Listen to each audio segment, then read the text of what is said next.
Something happened in the last 12 hours that Moscow does not want you to understand. Not just what was hit, what was severed. I commanded the United States Army forces in Europe. I've spent my career studying how wars are won and lost, not in press briefings, not in opinion columns, but in the logistics chains, the supply corridors, the arteries that keep a fighting force alive. And I'm telling you right now, what Ukraine did overnight is not a battlefield strike.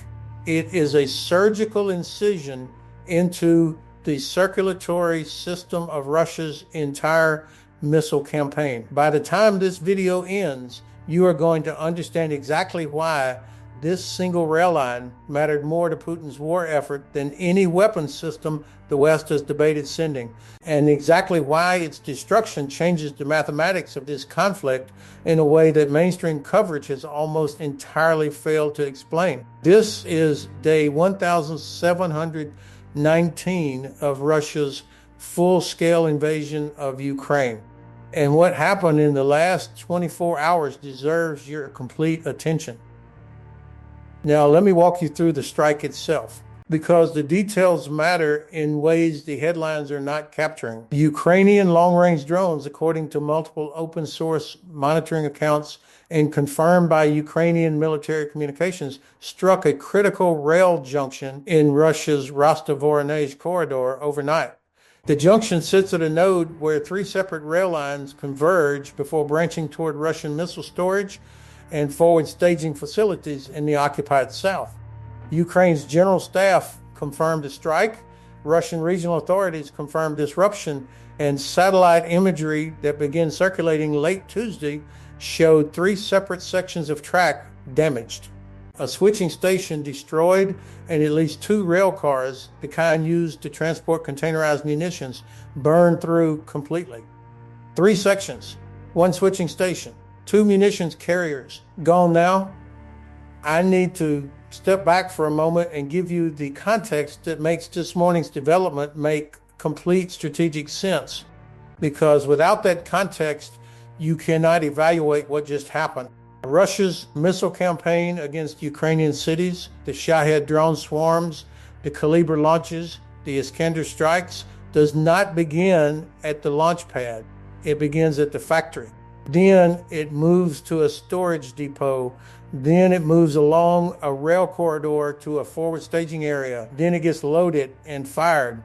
That is a five-step chain, and every single link in that chain is a target. What most Western media focuses on is the final step, the launch. What Ukraine just hit was step 3 and step 4 simultaneously, the corridor and the staging node. Think about what that means. Every missile that Russia planned to fire at Ukrainian infrastructure over the coming weeks had to travel through that junction. Not some of them, all of them that were routed through the southern axis. Now, let me give you the numbers that translate all of this into the language of strategic consequence, because precision matters here. According to analysis by the Kiev School of Economics and cross-referenced with ISU's logistics reporting, Russia moves an estimated 60 to 80% of its munitions, including cruise missile components and drone airframes, by rail rather than road. Rail is faster, rail carries more volume per trip, and rail is harder to interdict at scale. That figure, 60 to 80%, is why this junction mattered. If you cannot put missiles on a train, you cannot put missiles in a launcher on schedule. 60 to 80% moved by rail. And one critical node in that rail network is now a tangle of burned steel and collapsed switching infrastructure. Now, here is the piece that connects directly to what you've been watching over the past 6 weeks, because there is a campaign behind this strike, not just a single operation. Ukraine has struck Russian rail infrastructure at least 11 confirmed times in the past 40 days, according to open source tracking by the conflict intelligence team and corroborated by Ukrainian Air Force announcements. 11 strikes in 40 days. That is not random. That is not opportunistic. That is a systematic targeting campaign against a single category of infrastructure, prosecuted with increasing precision as Ukraine's long-range strike capabilities have matured.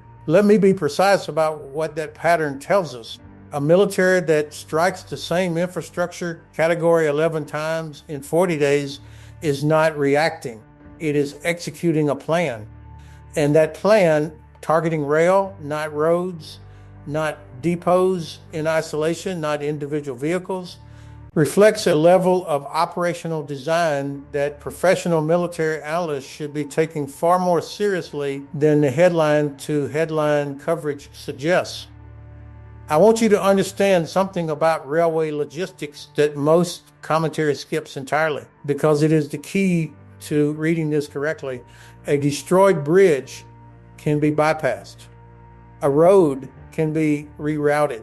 But a rail switching station at a junction node is not easily circumvented. Rail lines are fixed infrastructure. You cannot simply lay down a new track in 72 hours. The Russian military's ability to reroute around a destroyed junction depends entirely on whether alternative routes exist with equivalent carrying capacity and in the Rostov-Voronezh corridor. Where Soviet-era rail infrastructure has seen minimal modernization investment in the past decade, those alternative routes are limited, slower, and already partially saturated with other military traffic. Russia's logistics system was already under strain. Now it has a hole in it. Now I want to address something that receives almost no analytical attention in Western media coverage of this war. And it is directly relevant to this morning's strike. Russia's missile production rate and Russia's missile consumption rate are not the same number. According to assessments cited by senior NATO officials and separately by the Ukrainian Intelligence Directorate, Russia is producing somewhere between 100 and 130 ballistic and cruise missiles per month across all categories. Ukraine and its partners have estimated that Russia has been expending them at a rate that exceeds that production figure during surge periods, meaning Russia is drawing down stockpiles, not building them. When you draw down stockpiles, the logistics chain connecting your production facilities to your forward staging areas becomes more critical, not less. Every disruption to that chain compounds the attrition that is already happening inside Russia's missile inventory. Here's what mainstream coverage is not telling you. Russia cannot simply produce its way out of a logistics disruption in 48 hours. The missiles either reach the launcher on schedule or the launch window closes. Now let me bring you the ground level picture, because the rail strike does not exist in isolation. It exists inside a broader operational environment that gives it additional weight. Along the front line in Zaporizhia and Kherson Oblast, Ukrainian forces have reported sustained pressure on Russian defensive positions over the past 72 hours. ISWI's latest assessment, published Monday evening, noted incremental Ukrainian advances near Robotyne and continued attrition of Russian positions along the Dnipro River line. Russian forces in the south have been operating in a constrained logistics environment for weeks, fuel and ammunition reaching the front line later than planned. Resupply intervals stretching from days to over a week in some sectors.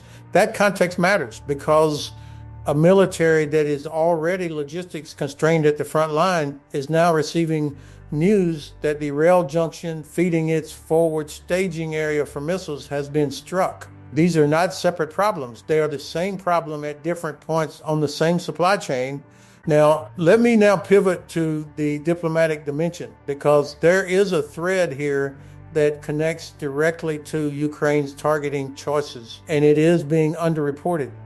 Ukraine's long-range strike campaign has been a point of sustained negotiation with Western partners since the beginning of the conflict, specifically around permissions to strike targets inside Russian territory using Western-supplied systems. What we have watched over the past 6 weeks is Ukraine systematically expanding its deep strike footprint, hitting rail infrastructure, fuel storage, and logistics nodes that were previously considered out of reach or politically sensitive. The consistency of that expansion, 11 rail strikes in 40 days, suggests that Ukraine is operating inside a strike envelope that has been, at minimum, tolerated by its partners, if not actively enabled. I want you to hold that in mind as you watch the next phase of this campaign develop. because the permissions question and the targeting list are connected. What Ukraine chooses to strike next will tell you something important about where those conversations have landed. But here is the critical strategic question that this morning's strike forces you to confront. What does Russia do now? Because Russia has three options when a logistics node is destroyed, and none of them are good. Option one, reroute through alternative rail corridors, slower, more congested, and already partially committed to other traffic. Option two, shift to road transport for the affected cargo, which increases fuel consumption, increases vehicle attrition, increases exposure to Ukrainian strike drones along road corridors, and dramatically reduces volume per trip. Option three, accept the disruption and delay the missile launch schedule while repairs are undertaken, which takes time Russia's operational planners did not plan to spend. Every one of those options is a cost, a real cost, paid in time and fuel, in vehicles and launch windows that close and do not reopen. Think about what it takes to maintain a sustained missile campaign against a country the size of Ukraine. The production line, the storage network, the transport system, the forward staging area, the launch platform, the targeting data, the maintenance crew, the fuel for the launch vehicle. That is 10 dependencies minimum. Ukraine just degraded 2 of them in its single overnight strike. And it did so not by accident, not by luck, but as the 11th operation in a 40-day campaign that has been systematically working down that dependency list. Now, let me step back and give you the strategic picture as I see it right now, because this is where the analysis needs to go beyond the individual strike and address what is actually being built here. Ukraine is not fighting Russia's military. Ukraine is dismantling Russia's ability to sustain a military campaign. Those are different objectives, and they require different targeting logic. Destroying a tank kills a crew and removes 1 vehicle. Destroying a rail junction disrupts every weapon that was supposed to travel through it, not just today, not just this week, but for as long as the repair takes, which in a wartime environment with constrained resources and active drone threats to repair crews is not a matter of days. It is a matter of weeks, potentially longer. Ukraine is not losing. Ukraine is systematically building a body of logistical attrition that Russian military planners are going to struggle to compensate for inside their planning cycles. Now, let me address one more thread before the synthesis, because it is important and it is being missed almost entirely. The targeting intelligence required to strike a rail junction at a specific switching station, not just the rail line, but the junction node that serves as the routing point for multiple lines simultaneously, requires a level of precision in target development that is not improvised. Somebody built a detailed picture of Russia's rail network, identified the nodes of highest consequence, prioritized the junction that, if destroyed, would disrupt the greatest volume of munitions traffic, and passed that picture to Ukraine's strike planners. That is professional military intelligence work. It is the kind of work that does not happen overnight, and its quality is visible in the outcome: a switching station destroyed, not just a stretch of track cratered. The precision is the message. Ukraine's partners are not just providing weapons, they are providing the intelligence architecture that turns weapons into strategic outcomes. Here is the assessment I want to leave you with, because this is what matters when the smoke clears and the next news cycle begins.